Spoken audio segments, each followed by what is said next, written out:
Welcome to another Telltale Books video. I'm Greg, and I'm talking in this video, I'm continuing my Stephen King series with what in my bibliography, which may or may not be accurate, comes out to be his 50th published work. And that work is the first story of the Gunslinger series, the Dark Tower series, and the story is titled The Gunslinger. The story first appeared in this issue of the Magazine of Fantasy and Science Fiction for October 1978.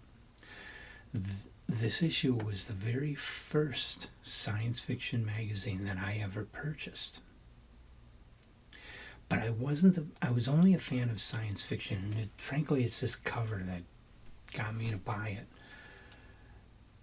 And the cover and the fact that Isaac Asimov is in it, I was very deeply into the Asimov, Clark Heinlein, Niven style science fiction stories, and that's what I was expecting from here. And I knew who Stephen King was. I was aware of, I had a cousin who wanted me to read Carrie, but I didn't see Carrie as science fiction. It was horror, so it wasn't my thing, so I never read it. I gave it back to her. And I never read The Gunslinger in this issue of fantasy and science fiction. All these years, I have never read The Gunslinger or any other of the Dark Tower books or stories. Now, the first book in the Dark Tower book series is also titled The Gunslinger. But it is actually a collection, and it does contain the novelette, The Gunslinger, along with The Way Station, The Oracle in the Mountains, The Slow Mutants, and The Gunslinger and the Dark Man. And in watching other YouTube videos about the Dark Tower, and I've been careful to avoid spoilers, but in watching other videos, this and a couple other of the Dark Tower books typically get called out as ones that people they don't like it very much. And I think in the case of this book, it is because this isn't a novel. It's a collection of novelettes. And I think people get into this expecting a novel here, and they don't get it. And I think that's why a lot of people are disappointed with this.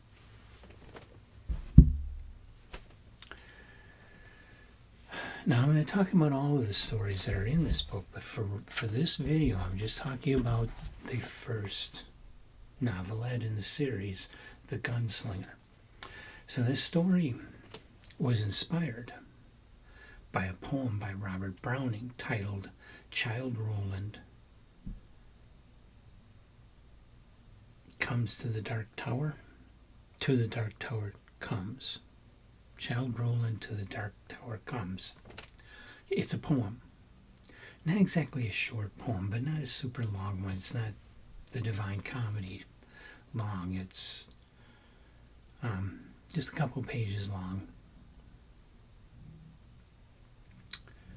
And an interesting poem, a very surreal poem. And the character of Childe Roland, of course, draws upon the Song of Roland, the French epic poem about Roland, the hero of France, who dies protecting the rear of the traveling French army led by Charlemagne. But the poem isn't a retelling of the Song of Roland, the poem by Robert Browning. The poem by Robert Browning is very weird, very surreal. That's the best I can say about it. It's a really cool poem, but it feels more like something Andre Breton would write, or one of the other surrealists. It feels more like something they would write than something that Robert Browning did. But it provided the inspiration for Stephen King to do The Gunslinger. So in the Gunslinger, you start out, the Gunslinger is stopped somewhere, and he leaves his mule in the care of somebody, and when he comes back, I think in the morning to get his mule, the mule has died. And I forget exactly how and why he gets into it, but he starts relating a story from his past. And so then we go into a flashback, and it's all about the Gunslinger walking into this small town. Okay, it's out in the desert. Feels very much like the Old West, 1880s Old West, New Mexico or Arizona. Except it's not, because the player piano plays Hey Jude. So you're not in the Old West, because Hey Jude didn't exist back in the 1880s. So you really don't know where you are. You really don't know what world this is. But it feels like the Old West, and you got a guy who's a gunslinger, so Old West imagery here. But he's in this town, and he asks people if they've seen the Man in Black. And the people relate that the Man in Black had been there, but that he's gone on already. And before he can get out of town, the townspeople come after him. And I'm going to stop there with the synopsis, because first of all, I'm not really doing the story justice, and second of all, I don't want to spoil the ending. Just understand that the Man in Black was sensing that, or the Gunslinger rather, was sensing that the Man in Black had left a trap in this town for him, and the townspeople were the trap. They come after him and try to stop him. Aside from the basic events in this small town of the Gunslinger being trapped, you're left with nothing but questions here. Everything is left completely open, completely unanswered. Who is the Gunslinger? Who is the Man in Black?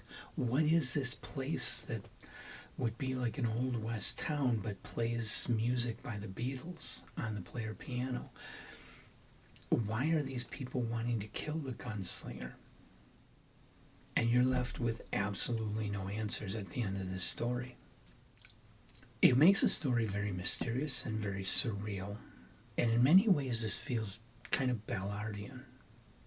I mean, it doesn't feel like J.G. Ballard wrote it, but it does have that sense of pop culture mixed with surrealism and mystery, and you don't get all the answers of what's going on. And things are left kind of mysterious.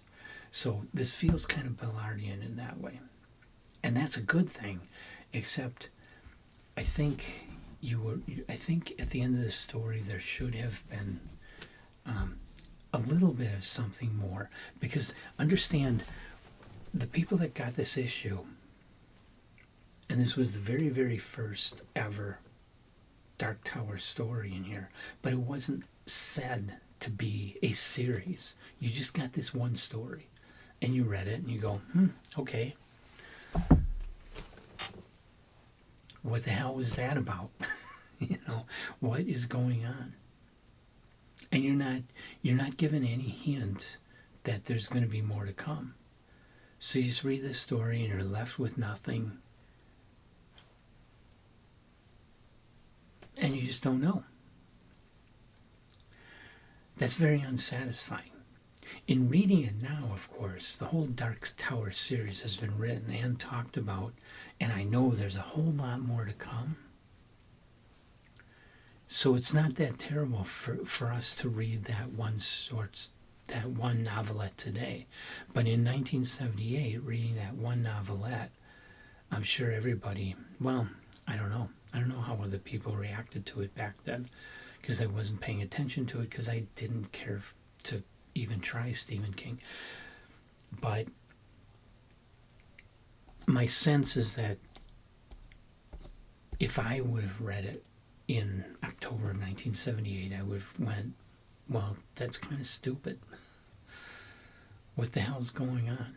Not giving me even a little bit of a hint of what this story was supposed to be. And there wasn't much world building, so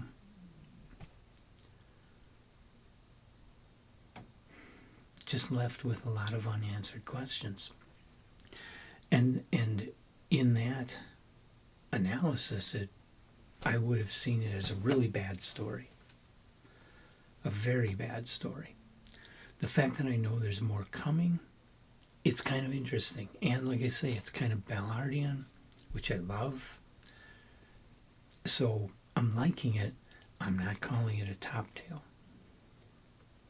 Would I recommend it? Well, moving on to the next story to see. There's so many, there's just so much open ending here, unanswered stuff here, that I gotta say, I gotta read the next story before I can pass any kind of judgment on this. I don't know if I could recommend this story to anybody based on just reading this one story. So I have to go on to the next story, which is The Way Station. And I had that one too in the original fantasy and science fiction. I should say I have these because I have these magazines. The Way Station is number 57 in my bibliography, and it was published in the April 1980 issue of the magazine of fantasy and science fiction. So I need to get to that story and try to figure out more and see if I think I'm liking this series or not. Based on just the Gunslinger, I can't recommend anything. There's just nothing, you know. But, like I say, Gunslinger is number 50. Way Station's number 57. So I get 6 other stories to get through here. And number 51 is The Stand. Okay, The Stand was released 1 month after this issue of fantasy and science fiction hit the newsstands in November of 1978. And so that's going to be my next King read. My next King review video will be of The Stand. So watch for that. But it's going to take a while. Because what I'm doing is I'm giving myself, it's a huge book. And I'm giving myself a lot of time to read it. I'm also going to be buddy reading it with Samantha and most likely also with Emily. So Emily will join me for the video review of that one. But I'm not scheduling that one to go up until September. So 2 months of no Stephen King to give me time to get through this monster. And then sometime this fall I'll finally get to The Way Station. That's the best I can do.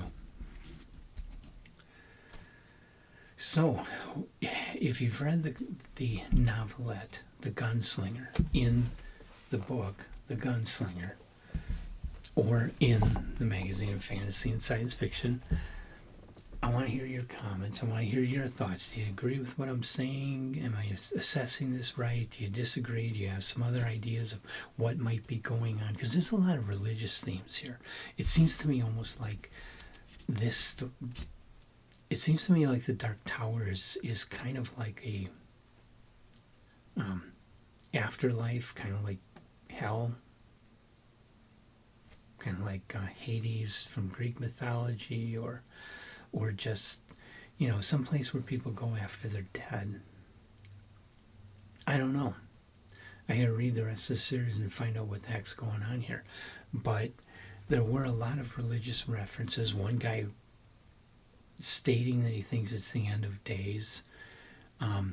People calling the Gunslinger the devil, the second coming. I mean, the Antichrist, not the second coming.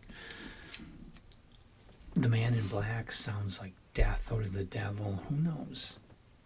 There's no answers to any of that either. Just questions. But a lot of religious references going on here. Interesting in that way. Gotta find out more. I will be reading eventually the entire Dark Tower series. But I'm reading in order of publication, so I got some things to get through before I get to The Way Station.